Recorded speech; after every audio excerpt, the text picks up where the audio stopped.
Hello, everybody, and welcome to the show. Tonight, I'm joined by Frank Polo, who's a candidate for U.S. Congress in Florida. Thank you so much for coming on. Oh, thank you. So I wanted to have you on because obviously you're running in Florida, and that is a state that always matters in presidential elections and the control of the Senate and Congress. So just to start off, what has made you want to be a member of Congress from Florida? Well, actually, I just got involved in politics when I was in law school. And everything just came out right after President Trump ran for office the first time. I mean, back in 2018, 16. I decided that I was gonna join this kind of movement that came out because since I was born in Cuba, I know pretty well how communism looks like. I decided that it was a moment for people to stand up and just do something for this great country. I'm very, very extremely grateful to this country. So that was something that I said, well, I was within the kind of like within the system. I knew what was happening. I knew what a lot of things that are going in family courts and a lot of corruption that is happening and is destroying our country. So at that point, I decided that I was going to run for office. The first time that I ran for a state, and then when I found out that Maria Salazar was running for office, I decided to run against her because she's definitely not a conservative. And we, the people that live here in Miami-Dade County, we know pretty well that she's not.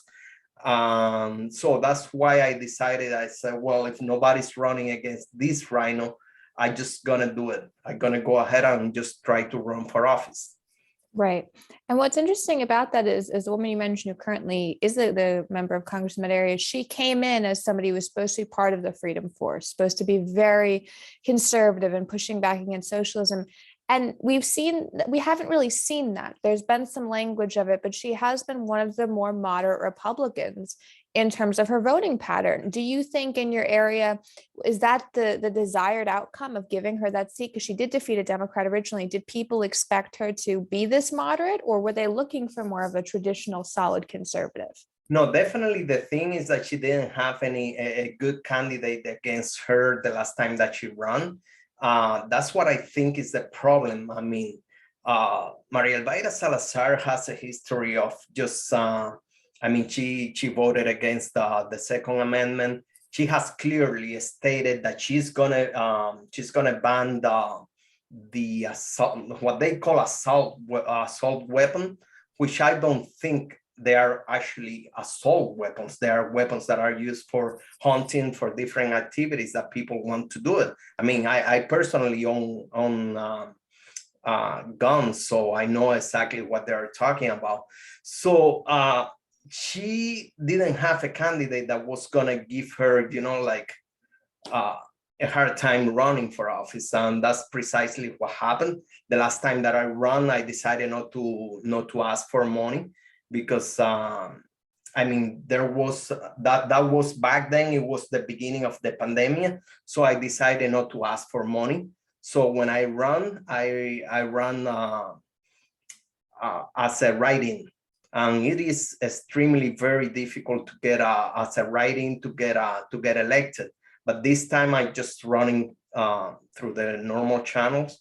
I'm pretty sure this time is something different is gonna happen. But it's not only that. People here in Miami-Dade County is very, very, very sick and tired of her, because it's not only the issue with the Republican Party, but there is a huge community down here that we are Cubans. Many of us were born and raised in Cuba. Mm-hmm. And she has lied about putting internet for the Cuban people in Cuba, which we know is not true. So a lot of people want to have a representative that is gonna represent their values, and their values are mostly all of us are conservatives. And we believe that guns are necessary, because when we were in Cuba, back in the 59, at the beginning of the 60s. Fidel Castro removed the weapons from our people, and that's precisely why the Cuban people cannot race against the government, because they don't have a weapon, or they don't have any means to, sorry about this. No problem. They don't have any means to fight back the government. This is what I see that is coming. I see Democrats pushing very hard to destroy the Second Amendment. They've been doing what they did in Cuba, which is just destroying what we call here the First Amendment, your right to express yourself and to be just open politically.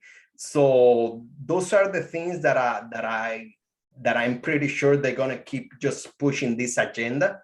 When you are, I mean, just let's remember back in July last year, the Cuban people came out and they tried to push back against the government. What happened? They killed a few people, and this is it. Right. They didn't have weapons to fight back. And those are the things that I see in the future in this country if we don't take the leadership and we just stand up and say, you know what, we have to stop this. And this has to be the end of it. And that makes sense, especially in the context of more gun control laws being discussed here. There's a new gun control law in Canada. It is something that is a constant battle. I think a lot of Republicans would say, well, you know, she won this seat from a Democrat, so she should be able to hold on to it. So what you're saying is there's community unrest about it. They feel like there hasn't been enough promises fulfilled. So what would be your promises as a member of Congress for your community specifically that you would be representing that you think you could get done?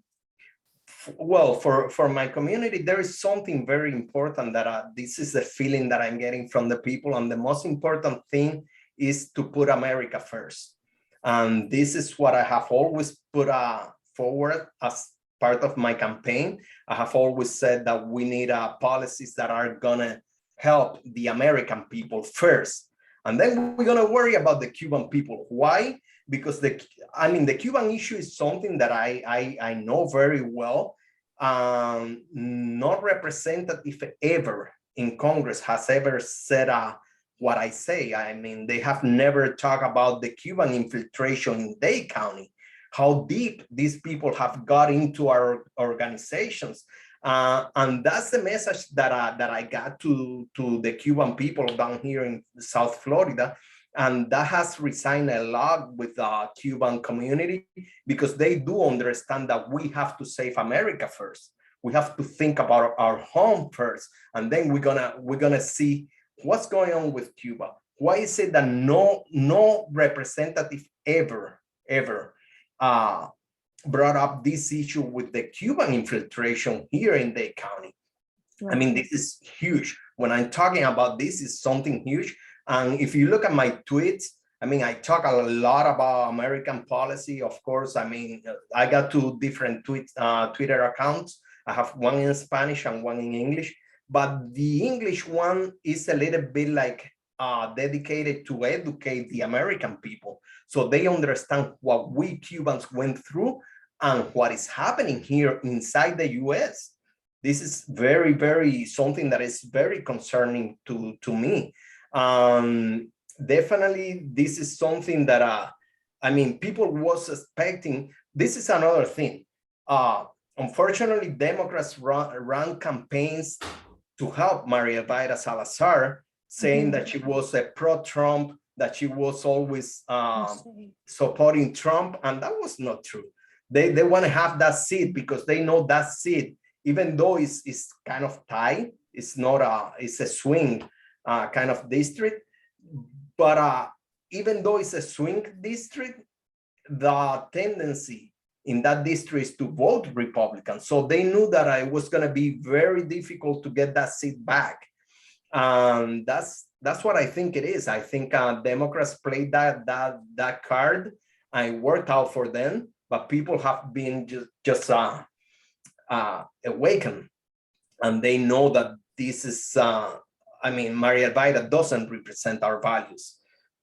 Right. And that's interesting because we've heard much about the level of influence China has in the American academic system. We've heard about sort of the takeover that's occurred there. Republicans and even some Democrats have mentioned that, but we haven't heard about what you're talking about. We haven't heard the level of maybe political or societal power that people from Cuba are wielding in a way that does not benefit people in America within the US. And I've wondered because obviously Maria is somebody who is supported by the establishment GOP. Kevin McCarthy is a very big fan of her. She was touted. I remember seeing her on the news channels when she was first elected. Have you gotten support from any parts of the Republican Party? Is there a feeling that you've sort of been pushed out? What's the situation there in this No, race? they actually trying to push me out. They have even come against me for my political speech.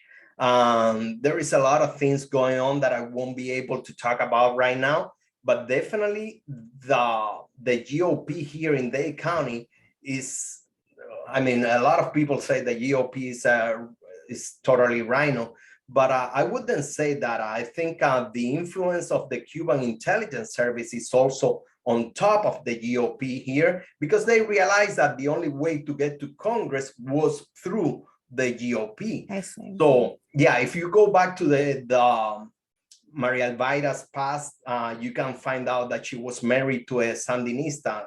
For those of you that don't know what a Sandinista is, those are the communists in Nicaragua. The guy was the ambassador in Washington for the Nicaraguan dictatorship. She went to Cuba 59 times for personal trips. I mean, it doesn't make a lot of sense. Being in Miami, not having family or any ties to Cuba, that you go so many times to Cuba. On top of that, she had a lot of relations with a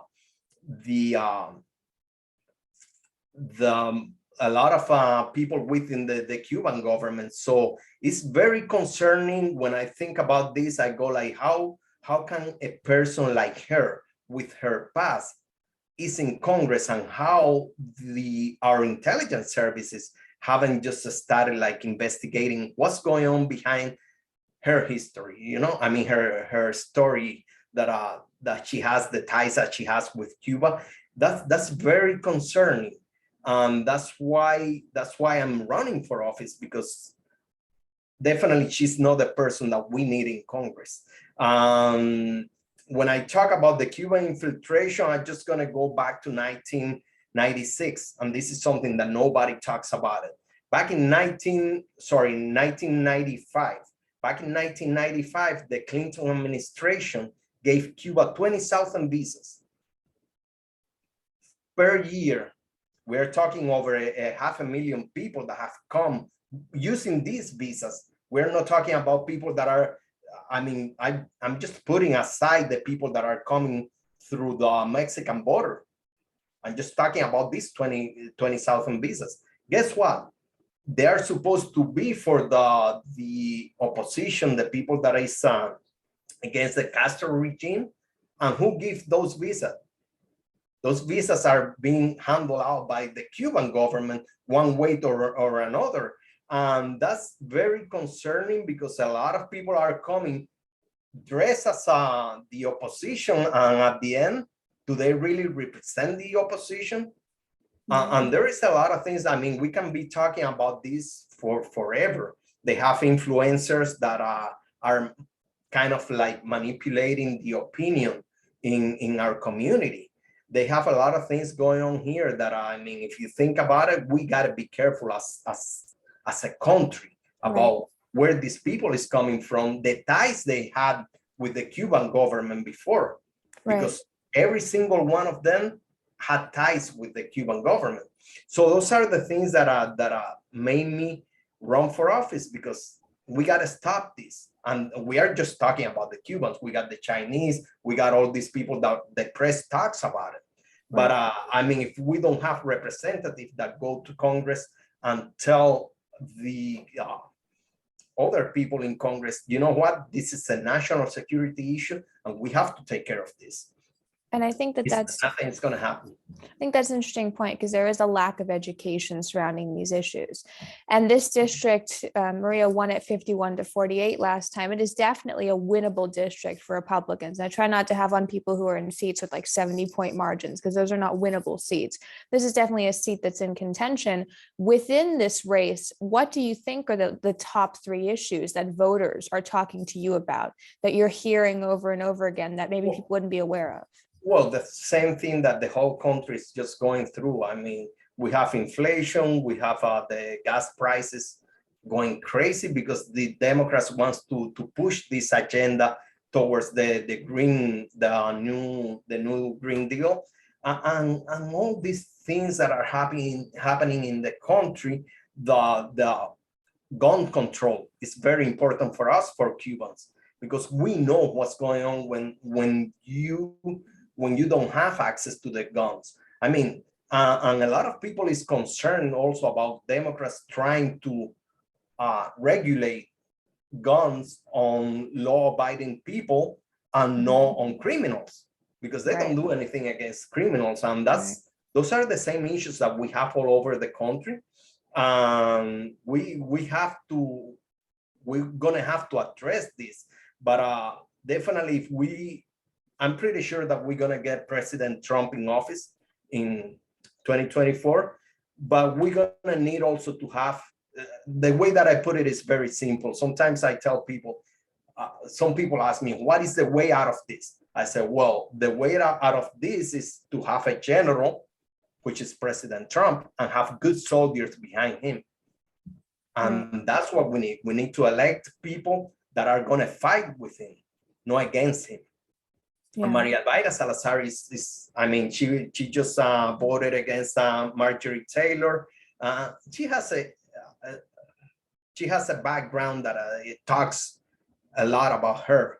So definitely we are gonna, and another thing that I was gonna, when you mentioned she won by 51, now when they made the arrangements in the new district, the district went up like for 3 points, if I remember well. So now it's even better for us. We have like a probably 53% chance.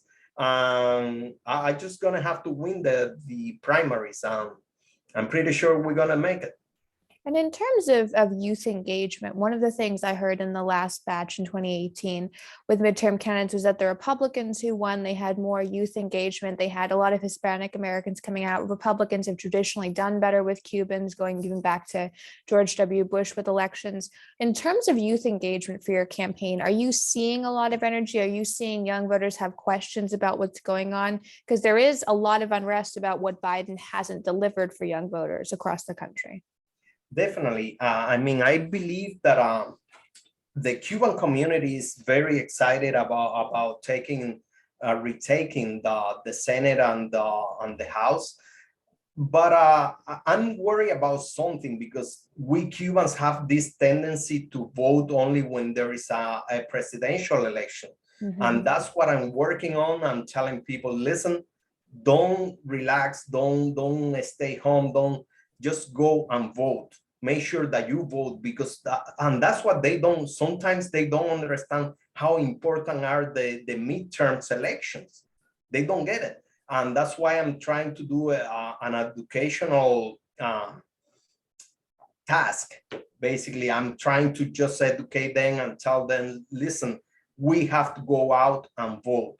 And that's a problem that I'm pretty sure is the same problem with everybody in the Latin community. I've seen that with Venezuelans, I've seen that with Nicaraguans. And that's a problem that we're gonna have to also fight for future elections also. Mm-hmm. And that's a hurdle I don't think a lot of people are aware of within that community. It's seen in other communities, but it's something that can really lower turnout. And when turnout is low, Democrats tend to win because they can overwhelm at the ballot box with voters. Just sort of in closing, I think a lot of people are saying in this election year, Republicans have the advantage because of the gas prices, because of inflation, because of the crisis in Ukraine, and that it's silly to have primary challenges. Why, in your opinion, is this primary challenge and a possible win important? Why is it necessary for your community? Well, it is important because the future of America is at stake. When we think about President Trump taking office in probably 2024, probably no, I'm convinced that it's going to happen. When we're talking about that, we have to also think that President Trump is not God. He needs people to be working with him.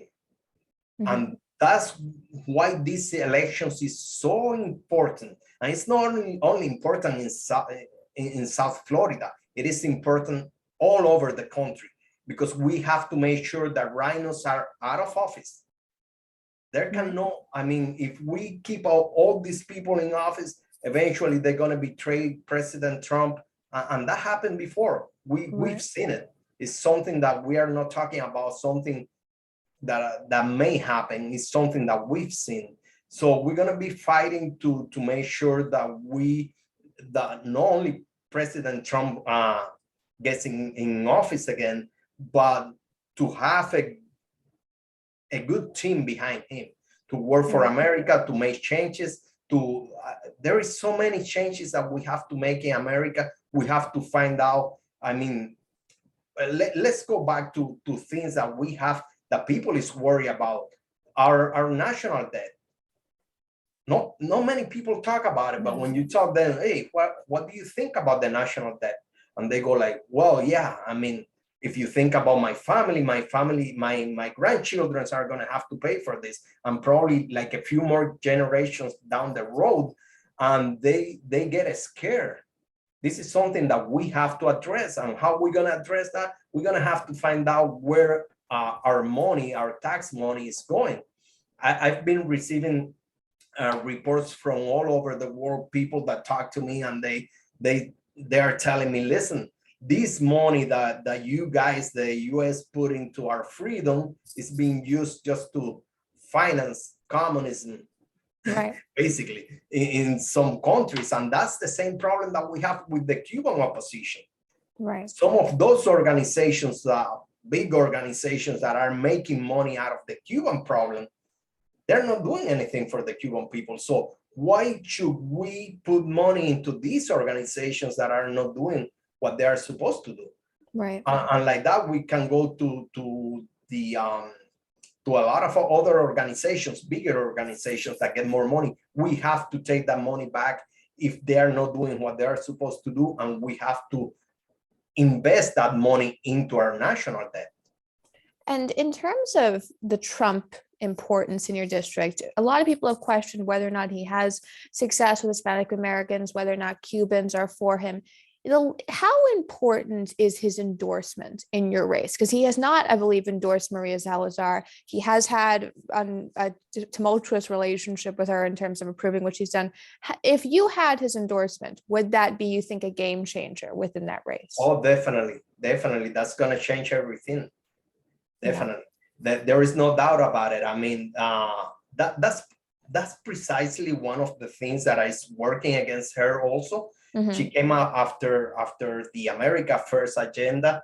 That's something that is, I don't want to say sacred, but it's kind of like you don't play with that. It's very important for Cubans, especially for Cubans.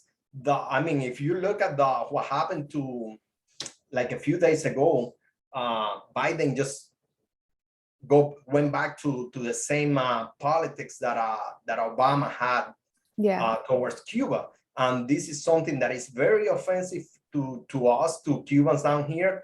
And President Trump is the only one that can just make a change like he did before. And I'm pretty sure his endorsement is going to be a game changer, like from one day to another. Definitely. Yeah, I think that's an important point. It's definitely a race to watch. Where can people follow you on social media to keep up with your race? Well, they can go to Twitter, mostly Twitter. I use a lot of Twitter. They can they can search for me on Twitter using Polo, the number 4, and then Congress. I think it's on your screen right there. Yes, definitely. It says Polo, the number 4, and then Congress. I have Facebook and other social medias, but I try to keep on Twitter because it's the biggest account that I have. But if they want to go also to my website, they can go to frankpolo.com. Perfect. And we'll link all that below. Thank you so much for coming on. Thank you. Have a good day.